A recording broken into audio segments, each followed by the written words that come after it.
health plans, di ba? Kasi, di ba, hindi mo masasabi.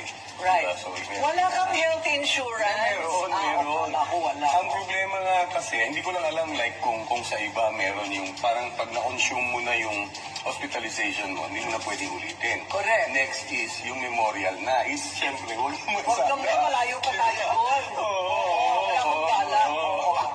So yun, Okay. malaking bagay yun. Pero hanggat maaari, parang mas maganda kung andyan lang siya, di ba? Hindi mo siya gagamitin. Correct. Pero tama ka, isa na namang advocacy ako yan. Kailangan talaga may health insurance. Yes, oo. It's very Oo, yan. important Yes. kasi kung wala kang health insurance, dyan ka na mauubos.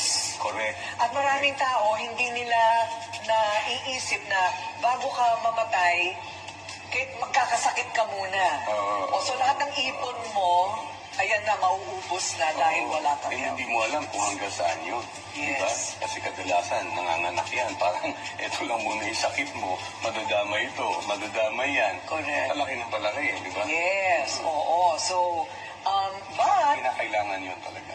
pero natutuwa naman kami, saved by the bell ka naman, Yes. di ba? Oo. Buti na lang. Kung hindi, wala na tayong TikToker superstar. Wala nang top take.